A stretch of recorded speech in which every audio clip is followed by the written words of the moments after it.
শূন্য থেকে যদি আপনি ইংলিশে কথা বলা শিখতে চান, এই ক্লাসটা আপনার জন্য। এইটা আমাদের শূন্য থেকে ইংলিশে কথা বলা শেখার 10টা ক্লাসের 7 নাম্বার ক্লাস। এতদিন আমরা শিখছিলাম যে কীভাবে আমরা অতীত, বর্তমান, ভবিষ্যৎ, না বোধক, হ্যাঁ বোধক বা কোয়েশ্চেন করতে পারি। একটা সেন্টেন্সের কাজ ছিল সব কিছু। আর আজকে আমরা শিখবো যে কীভাবে আমরা 45 সেকেন্ড থেকে 1 মিনিট একটানা কথা বলতে পারি।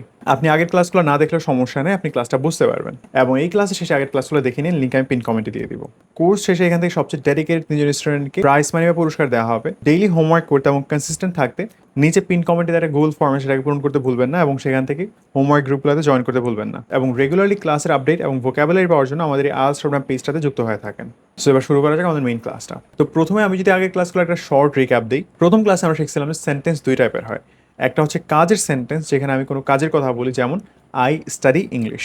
আর আরেকটা হচ্ছে ইনফরমেশন সেন্টেন্স, যেখানে আমি কোনো কাজের কথা বলি না, যেমন আমি মারুফ বা আমি একজন স্টুডেন্ট। সেকেন্ড ক্লাস আমরা শিখছিলাম যে কীভাবে না বোধক করতে হয় বা কোয়েশ্চেন করতে হয়। থার্ড ক্লাস আমরা শিখছিলাম যে কীভাবে বড় কোয়েশ্চেন করতে হয় WH ওয়ার্ডগুলো দ্বারা। 4 নম্বর ক্লাসে আমরা শিখছিলাম যে কোনো কাজকে কীভাবে বর্তমানে করতেছি এটা কীভাবে আমরা বলবো। 5 নম্বর ক্লাসে আমরা শিখছিলাম যে কীভাবে আমরা অতীত নিয়ে কথা বলতে পারি, এবং 6 নম্বর ক্লাসে আমরা শিখছিলাম যে কীভাবে আমরা ভবিষ্যৎ নিয়ে কথা বলতে পারি।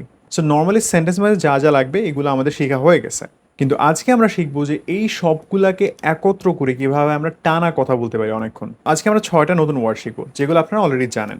ওয়ার্ডগুলো হচ্ছে and, but, because, so, then, after that. প্রথমে আমরা আসি অ্যান্ডের কাছে। তো এটা মাথায় রাখবেন যে অ্যান্ড আমরা তখন ব্যবহার করি যখন আমরা একই ধরনের দুইটা কথা বলতে চাই। যেমন আমি ইংলিশ পড়ি, এটা একটা কথা। এখন এটাকে আমি যদি ইংলিশে বলতে চাই তাহলে কী হবে? I study English. এখন আমি আরেকটা কথা বলতে চাই, সেটা হচ্ছে যে আমি প্রতিদিন ইংলিশ স্পিকিং প্র্যাকটিস করি। তো এটা ইংলিশ কী হবে? I practice English speaking everyday. So এখন এই দুইটা কথাকে আমি কীভাবে একসাথে বলতে পারি? সো দেখেন, দুইটা কথা কিন্তু একই ধরনের কথা, মানে দুইটা আমাদের পজিটিভ কথা এখানে। সো এই দুটাকে একসাথ করার জন্য আমি মাঝখানে অ্যান্ড ওয়ার্ডটাকে অ্যাড করব। সো এটা হবে আমি ইংলিশ পড়ি এবং আমি ডেইলি ইংলিশ স্পিকিং প্র্যাকটিস করি। সো পুরোটা একসাথে ইংলিশ কী হবে?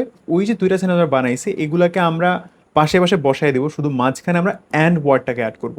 তাহলে হবে I study English and I practice speaking everyday. খুবই সিম্পল।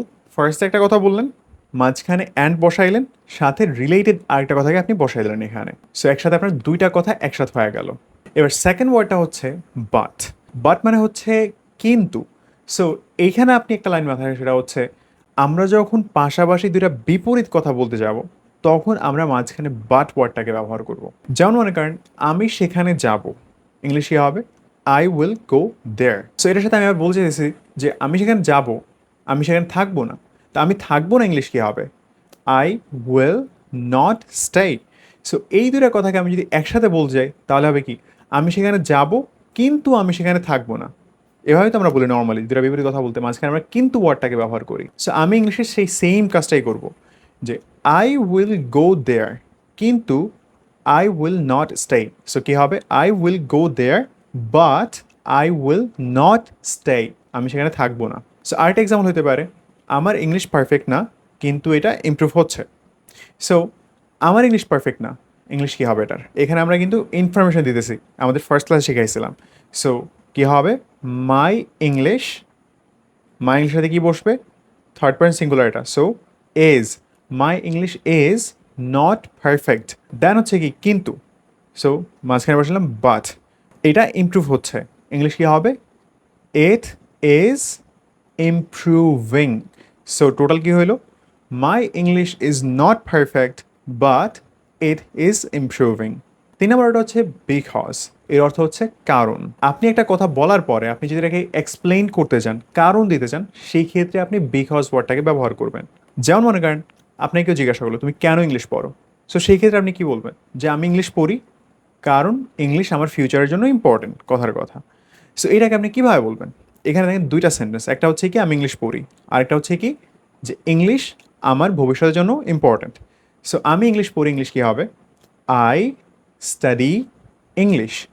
এখন ইংলিশ আমার ভবিষ্যতের জন্য ইম্পর্টেন্ট, এটা কী হবে? English, English is important for my future. তো এই দুটোকে এবার আমি একসাথে বলতে গেলে, বাংলা যেভাবে বলতাম ইংলিশে বলতে গেলে আমি কী করব?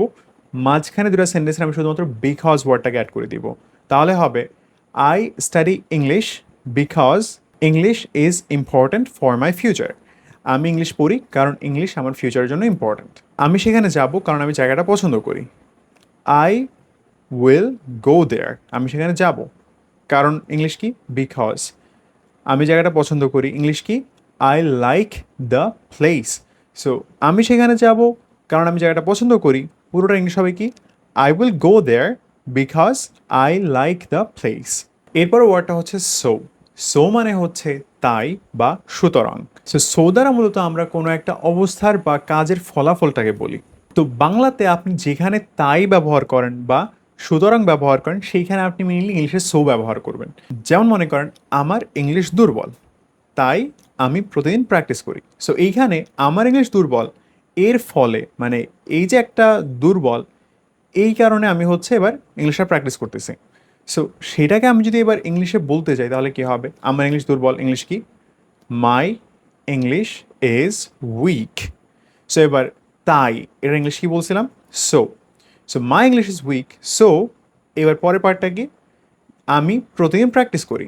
সো ইংলিশ কী হবে? I practice every day. So এটা আমি যদি টোটাল করি তাহলে কী হবে? মাই English is weak so I practice every day. যে আমার ইংলিশ দুর্বল তাই আমি প্রতিদিন প্র্যাকটিস করি। এখানে আবার একটা কমন মিস্টেক করবেন না যে সো এবং বিকজকে একই সেন্টেন্সে দুইবার ব্যবহার করবেন না। যেমন অনেকে বলতে পারেন যে because my English is weak so I practice every day. কারণ আমার ইংলিশ দুর্বল তাই আমি প্র্যাকটিস করি এভরিডে। এটার দরকার নেই, আপনি জাস্ট একটাকে অ্যাড করবেন, my English is weak so I practice everyday. বা আপনি এটা বলতে পারেন যে আমি প্রতিদিন প্র্যাকটিস করি কারণ আমার ইংলিশ দুর্বল। So I practice everyday because my English is weak. So তাইয়ের ক্ষেত্রে সো, কারণের ক্ষেত্রে বিকজ বসাবেন। এরপর হচ্ছে দেন এবং আফটার দ্যাট। দুইটার অর্থটাই একদম সেম টাইপেরই। দেন মানে হচ্ছে এরপরে বা তারপর, আফটার দ্যাট মানে হচ্ছে এরপরে। এই দুটোকে আপনি নর্মালি ব্যবহার করতে পারেন একটা জায়গায় আরেকটা, এখানে কোনো পার্থক্য নেই এরকম। সো নর্মালি আপনি যখন বলতে চান যে আপনি একটা কাজ করেন এরপরে আপনি আরেকটা কাজ করেন, সেখানে আপনি দেন বা আফটার দ্যাট ওয়ার্ডটাকে বসাইবেন। যেমন মনে করেন আমি আমার ক্লাস শেষ করি, এরপরে আমি ইংলিশ প্র্যাকটিস করি। সো এইটাকে আমরা কীভাবে বলতে পারি? আমি আমার ক্লাস শেষ করি, ইংলিশ কী হবে? I finish my class. এরপর ইংলিশ কি? দেন। আমি ইংলিশ প্র্যাকটিস করি, এটার ইংলিশ কী হবে? I practice English.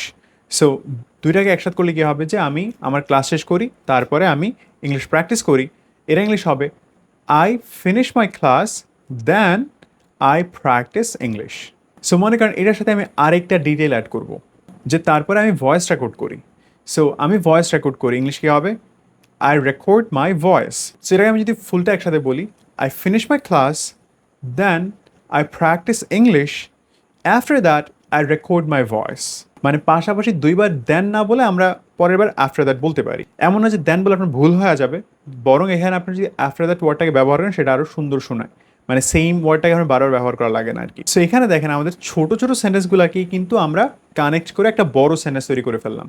সো এবার আমার সাথে কিছু প্র্যাকটিস করেন। আমি ভাত খাবো কারণ আমি ক্ষুধার্ত। সো আমি ভাত খাবো ইংলিশ কী হবে? আই, ভবিষ্যতের কথা কিন্তু এটা, উইল ইট রাইস। কারণ ইংলিশ কি? বিকজ। আমি ক্ষুধার্ত ইংলিশ কি? I am hungry. সো পুরোটা একসাথে কী হবে? I will eat rice because I am hungry. এটা বলেন এবার, আমি বাড়ি যাব, এরপর আমি ইংলিশ প্র্যাকটিস করব, তারপর আমি ঘুমাবো। এটা কি হবে? আমি বাড়ি যাব ইংলিশ কি? I will go home.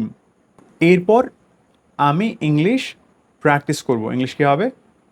Then I will practice English. তারপর আমি ঘুমাবো, ইংলিশ কী হবে? আফটার দ্যাট বা then I will sleep. So পুরোটা একসাথে হবে, I will go home then I will practice English after that I will sleep. So এরকম করে আপনি কমেন্টে 5টা এরকম সেন্টেন্স থাকেন যেখানে আপনি দুইটা ফার্স্ট নর্মাল সেন্টেন্স দেন এটাকে কানেক্ট করে একটা বড় সেন্টেন্সে রূপান্তর করেন। সো এখন আমরা দেখি আমরা একটা ছোট্ট কোয়েশ্চেনের ফুল বড় একটা আনসার করতে পারি। তো কেউ আপনাকে জিজ্ঞাসা করলো যে কেন তুমি ইংলিশ পড়ো? Why do you study English? So এখানে আমরা ফার্স্টে আনসার দিলাম যে আই স্টাডি ইংলিশ। এবার আমি কারণ বলবো কি? কারণ হচ্ছে ইংলিশ আমার ফিউচারের জন্য ইম্পর্টেন্ট। তাহলে হবে I study English because English is important for my future. এবার আমি নিজের অবস্থা বলবো, এবং আমি কি করতেছি এর বিপরীতে। সো সেটা হবে যে কি আমার ইংলিশ অত ভালো না বাট এটা ইমপ্রুভ হচ্ছে। সো এটা হবে মাই English is not perfect but it is improving. তো এরপরে আমি আমার নিজের প্র্যাকটিসের অবস্থাটা বলবো যে আমি আমার ক্লাসের পরে স্পিকিং প্র্যাকটিস করি, এরপর আমি নিজের ভয়েসকে রেকর্ড করি। So after my class I practice speaking then record my voice. এরপরে মনে করেন আমি অতীত থেকে একটা কথা বললাম যে গতকাল আমি 20 মিনিট প্র্যাকটিস করছি। সো ইয়েস্টারডে আমি প্র্যাকটিস করছি 20 মিনিট, কী হবে আই প্র্যাকটিসড ফর 20 মিনিটস। এবার মনে করেন আমি ভবিষ্যৎ নিয়ে কিছু একটা বলতে চাইছি যে আমি আগামীকাল আবার প্র্যাকটিস করব। So tomorrow I will practice again. So দেখেন এখানে কোয়েশ্চেন ছিল কি যে কেন তুমি ইংলিশ পড়ো, so why do you study English. So উত্তরে আমরা কি বলতেছি ফুল যে I study English every day because it is important for my future. My English is not perfect but it is improving. Every day I finish my class, then I practice speaking. After that, I record my voice. Yesterday, I practiced for 20 minutes, and tomorrow, I will practice again. So, দেখছেন যে এতক্ষণ আমরা যেই কথাগুলো বলছি এই প্রত্যেকটা sentence কীভাবে তৈরি করতে হয় আপনারা কিন্তু এই পর্যন্ত শিখছেন। ক্লাস 1 থেকে 6 পর্যন্ত প্রত্যেকটা কিন্তু শিখছেন, এবং এই ক্লাসের ফার্স্টে কিন্তু আপনাদেরকে আমি দেখাই আসছি যে প্রত্যেকটা একটা একটা করে সেন্টেন্স। এখন যখন আমরা প্রত্যেকটাকে একসাথে করে দিয়েছি দেখেন কত বড় একটা আনসার হয়ে গেছে। সো এইখানে আমরা কথা বলার সময় 5টা পয়েন্ট ব্যবহার করছি, আপনি এটাকে নোট করতে পারেন যে প্রথমে আমার মেইন আনসারটা দেওয়া, দেন এটার কারণটা বলা, এরপর এক্সট্রা কিছু বিষয় অ্যাড করা, এরপর অতীত নিয়ে কিছু কথা বলা, এরপরে ভবিষ্যৎ নিয়ে কিছু একটা বলা। সো আপনি একটা প্র্যাকটিস করেন এখন থেকে যে প্রতিদিন আপনি একটা টপিক নেবেন, সেই টপিকটা নিয়ে আপনি এরকম 5টা পয়েন্টে কথা বলা ট্রাই করবেন। 5ভাবে কিন্তু কথা বলা আপনারা শিখছেন, জাস্ট এগুলোকে আবার আজকে যেভাবে শিখেছি সেভাবে আপনি অ্যাড করবেন, অ্যাড করে করে কথা বলবেন। সো এখন আপনাকে একটা কোয়েশ্চেন দিচ্ছি যে তুমি কেন খাও, why do you eat. So এই কোয়েশ্চেনটা আপনি ট্রাই করেন যে 30 সেকেন্ড আনসার করতে, যেভাবে আমরা একটু আগে করছি। সো ভিডিওটাকে পজ করেন, পজ করে নিজে একটু আনসার দেওয়া ট্রাই করেন, দেন আপনি কমেন্টে জানান কি আপনি আনসার করতে পারছেন কি পারেন না, বা কত সেকেন্ড আপনি আনসার করতে পারছেন। সো এটা মাথায় রাখবেন যে এখন তো আপনার ফার্স্ট আপনি এটাকে করা ট্রাই করতেছেন, আজকে আপনি একদম পারফেক্টলি পারবেন না, আপনার টাইম লাগবে এটাকে ইমপ্রুভ করতে। সো আস্তে আস্তে আপনি যত বেশি প্র্যাকটিস করবেন আপনি তত ভালো করতে পারবেন এটাতে। সো এখন আপনার ডেইলি প্র্যাকটিসের জন্য আপনি জেমিনাই অ্যাপটাকে ব্যবহার করবেন। সো প্রতিদিন আপনি জেমিনাইতে যাবেন, এই যে নিচে আমি একটা প্রম্পট দিয়ে রাখছি, ওটা আপনি পিন কমেন্টও পেয়ে যাবেন, আবার যাদের প্রম্পটটা লাগবে তারা কমেন্টে জানান, আপনাকে আমি সেন্ড করে দিব। সো এই প্রম্পটটা আপনি জেমিনাই দিলে জেমিনাই আপনাকে কোয়েশ্চেন করবে নতুন নতুন, অ্যান্ড আপনি জেমিনার সাথে কথা বলবেন, কথা বলার পরে জেমিনাই আপনার ভুলগুলো আপনাকে ধরাই দেবে। নেক্সট ক্লাসে ইনশাল্লাহ সামনে রবিবার আসবে, ততদিন পর্যন্ত ডেইলি হোমওয়ার্কগুলো করুন অ্যান্ড ট্রাই করুন ইমপ্রুভ করতে। ডেইলি হোমওয়ার্ক এবং ভোকাবুলারিটির জন্য আমাদের এই পেজের সাথে সংযুক্ত হয়ে থাকেন, আপনি এখানে ডেইলি আপডেট পেয়ে যাবেন এবং আপনার পরিচিতের সাথে ক্লাসগুলো শেয়ার করে দিতে পারেন। সো দেখা হচ্ছে নেক্সট ক্লাসে ইনশাআল্লাহ। আসসালামু আলাইকুম।